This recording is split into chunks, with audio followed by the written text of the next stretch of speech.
Et j'ai maintenant le très grand plaisir d'introduire Caroline Dejoie qui va nous proposer une lecture performée. Caroline Dejoie est chercheuse, artiste et sorcière. Dans sa pratique performative comme dans ses textes, elle s'intéresse à des figures féminines hors normes auxquelles elle s'identifie, comme la sorcière, la putain ou la cyborg, et à leur possible réappropriation queer et empouvoirante. Dans ses derniers travaux entre recherche et création, elle s'intéresse à la question des voix et des sonorités des prises de parole des minorisés et collabore à la création de plusieurs podcasts. Sa lecture performée M'entends-tu, qu'elle nous propose aujourd'hui, s'inscrit à la suite de 2 performances, Les sorcières ne sont pas des femmes, présentées à la MP2A Breguet, et Petite oiselle de mauvais augure, présentée au générateur de Gentilly et créée dans le cadre de l'exposition collective L'amour et la violence. Je lui laisse la place. Oui, bonjour à tous. Merci beaucoup aux organisateurs. Pardon. C'est bon. Merci aux organisateurs et organisatrices du colloque de m'avoir invitée. Et merci particulièrement à toi, Mathilde, pour tout. Donc, le texte que je vais prononcer est issu de réflexions menées avec Mathilde Leichelet et Camille Esler, qui étaient là ce matin, autour de sonorités des prises de parole des femmes et des personnes queer. Et c'est un texte également très inspiré d'une belle discussion que nous avons eue avec la chercheuse Giuseppina Sapio, que vous entendrez au cours de ma présentation. Le son n'est pas excellent pour l'intervention de Giuseppina, du coup, je vous demanderai d'être très attentive et attentif. Et merci à elle. Et le titre de ma présentation, M'entends-tu, est tiré de la super série québécoise réalisée par Florence Lompré, M'entends-tu.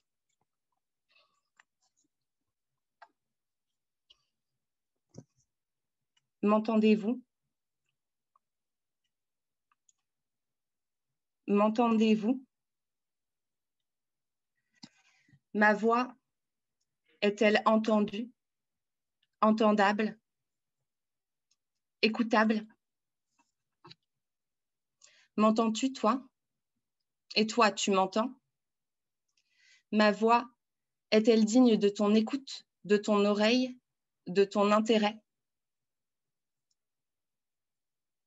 Entends-tu comme elle est petite, éraillée, coincée au fond, tout au fond de ma gorge?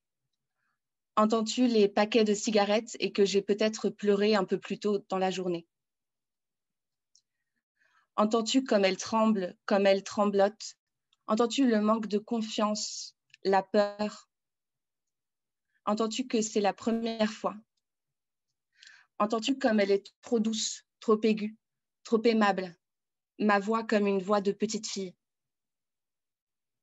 Entends-tu les balbutiements? Entends-tu que je n'ai jamais appris, qu'on ne m'a jamais laissé? Entends-tu comme je n'en reviens pas de te parler comme ça, de prendre la parole devant toi? Entends-tu comme une partie de moi regrette déjà, là tout de suite? Ma voix qui tremblote, est-elle malgré tout capable d'être entendue? Même si elle ne résonne pas, même si elle avale les mots, même si elle sonne faux, même si elle va trop vite, même si elle est à peine perceptible, même si les autres parlent plus fort, si elle est recouverte par tous les bruits du dehors. Et même, parfois, j'ai envie de te parler tout bas comme ça. Et alors tu m'entends presque plus. Tu m'entends plus du tout. Et parfois aussi, je crie, et là, tu m'entends, tu m'écoutes mieux, tu m'aimes moins. Ah, tu te moques. Tu trouves ma voix insupportable. Je crie aigu, je crie strident, je crie fort, je crie et ça tire dans ma gorge, je crie hystérique, je crie, si j'ai envie d'abord, je crie peu ou pas du tout en réalité, même si j'aimerais souvent. À la place, j'ai plutôt les larmes dans la gorge et la voix coincée quelque part entre le ventre et la tête. Les mains moites, je sens plus mes jambes et j'ai les yeux tombés par terre.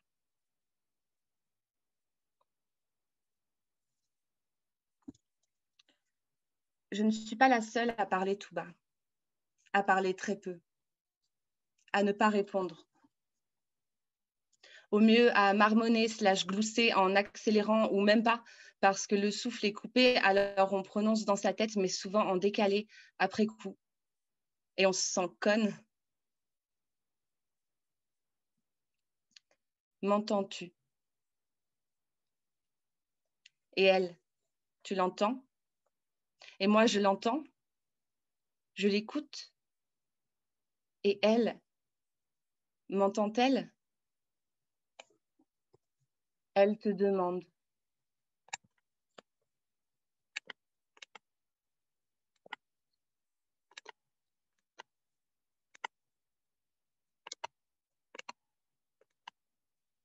Et qu'est-ce que vous pensez de l'expression libération de la parole des femmes?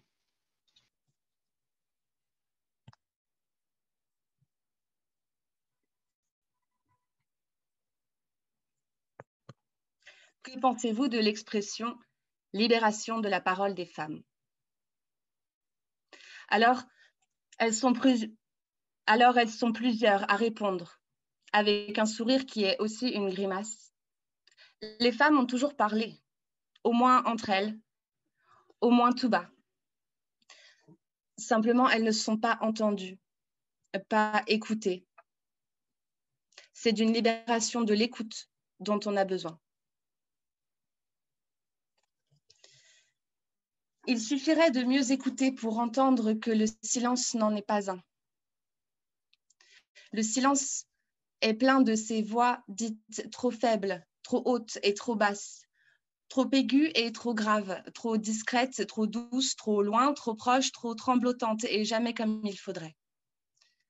Il y a tous ces bruits jugés trop petits, insignifiants, les murmures et les plaintes inaudibles qui ne donnent jamais suite. Alors on dit que ça n'existe pas, qu'on n'entend pas, et puis on dit qu'elles n'ont qu'à parler ou plus distinctement. On pourrait se tenir les mains ou déposer les index très légèrement au-dessus d'un verre. On pourrait tirer les rideaux, mettre des bougies et se concentrer très fort. Mais peut-être qu'en fait, on n'en a même pas besoin. Que ce qui comptait ces soirées-là, c'était d'être tous ensemble dans le silence et l'oreille tendue. Et peut-être que ça suffit. Si on ferme les yeux, est-ce qu'on écoute mieux? Si tu es d'accord, tu peux fermer les yeux pour essayer de mieux écouter, d'être vraiment à l'écoute, pour être sûr de tout entendre d'elle, même son silence, même son absence. Il faut écouter pour ça. Ferme les yeux pour le moment, s'il te plaît. Écoute.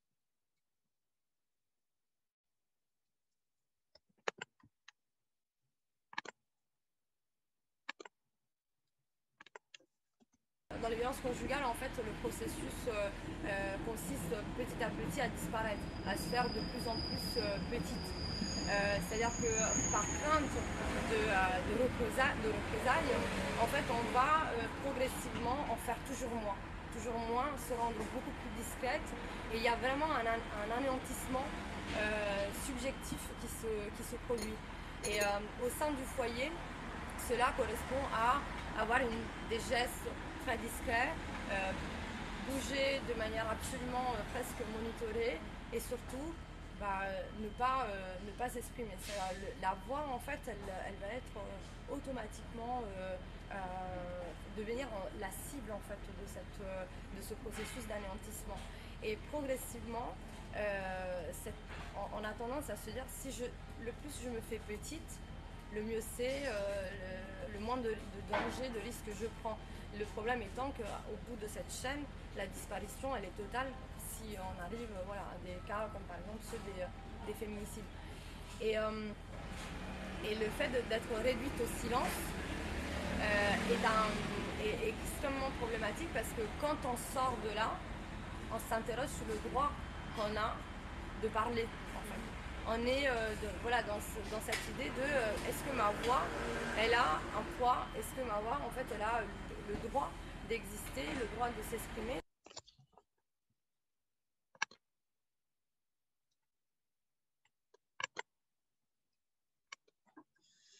Est-ce que ma voix a un poids? Est-ce qu'elle a le droit d'exister, le droit de s'exprimer? M'entends-tu te dire que je suis là, que j'écoute? Je sais bien que tu ne parleras pas, ou alors tout bas, ou alors très peu, ou alors dans ta tête, ou alors en décalé, après coup, plus tard. Je sais comment c'est quand la voix est coincée dans la gorge, dans les joues, quand on ne se rappelle plus des mots et que les côtés de la tête chauffent. Je connais la voix qui transpire dans le dos, dans les bras, dans les mains et dans la langue qui pèse une tonne. La voix qui ne sort pas de soi. M'entends-tu te dire que j'entends la peur, la terreur, la solitude, la honte, l'impossibilité?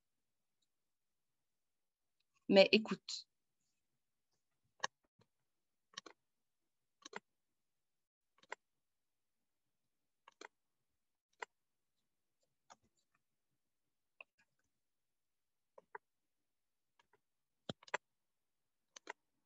Si nous voulons dire révolution, nous devons permettre à la parole de se prendre là où elle ne se prenait jamais. Il nous faut ouvrir des espaces, non pas safe, parce que safe, ça n'existe pas quand il faut déballer sa merde, mais d'écoute sincère. Ce n'est pas une affaire de bienveillance, mais de sincérité. Écouter sincèrement est peut-être ce que l'on doit apprendre. Pas écouter pour se conforter dans ce qui nous arrange, pas écouter en se demandant si ça peut améliorer la visibilité de nos boutiques respectives, écouter sincèrement, en prenant le temps d'entendre.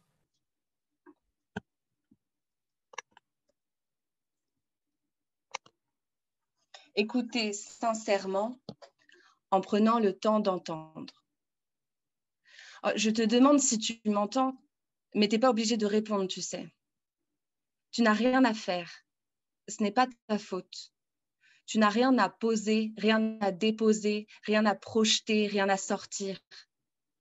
Mais moi, je te promets d'apprendre à entendre. Je suis désolée si tu t'es sentie seule. C'est de notre faute. On est responsable. On change, on apprend, on écoute maintenant, promis. On ne fait plus semblant. On se concentre avec ou sans rideau tiré et yeux fermés, avec ou sans bougie. On t'écoute. Je t'écoute. Je t'entends. Je te demande. Je te demande vraiment et je t'écoute. M'entends-tu? De là où je suis, j'entends la disparition. J'écoute le rapetissement. D'ici, je perçois le recroquevillement, la voix qui se fait de plus en plus petite. J'entends le corps qui se ratatine, qui prend le moins d'espace possible. La voix qui réduit jusqu'à disparaître de la maison, de la rue, puis de partout. La parole qu'on n'ose même plus formuler à l'intérieur de soi, pour soi, de peur qu'ils l'entendent. M'entends-tu? M'entends-tu? M'entends-tu? M'entends-tu te dire tout ça? Ou bien peut-être que c'est moi qui ai besoin de l'entendre. Alors je le dis pour moi, pour toi, pour nous tous et pour elles qui ne diront rien. On se parlera si on y arrive. Mais sinon, on peut aussi acter une fois pour elles toutes que les silences, les marmonnements, les rires nerveux, les mots prononcés trop tard, tout bas ou parfois pas prononcés du tout, les voix cassées ou étouffées, les voix trop aiguës, celles qui n'existent plus, les voix des vivantes et les voix des mortes, tout cela arrivera à l'extérieur, sera perçu, entendu, compris, écouté. Je saurai et tu ne seras plus seule.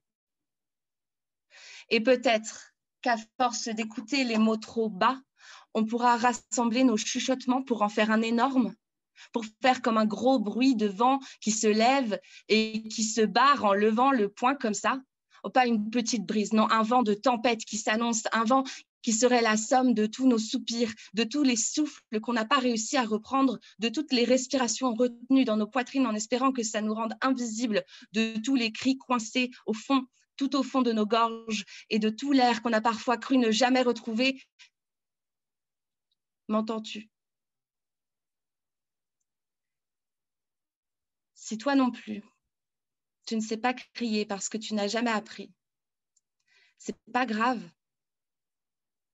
Parce qu'on apprend à entendre les voix tues, les voix toutes petites, éraillées et cassées, les voix coincées à l'intérieur, au fond, tout au fond de nos gorges. Merci beaucoup. Un grand merci, Caroline, pour avoir accepté d'éclairer la thématique de ce colloque sous cet angle non académique, en nous livrant cette performance poignante. Merci beaucoup, vraiment. N'hésitez pas à laisser vos impressions dans le chat pour que Caroline puisse avoir vos retours. Alors,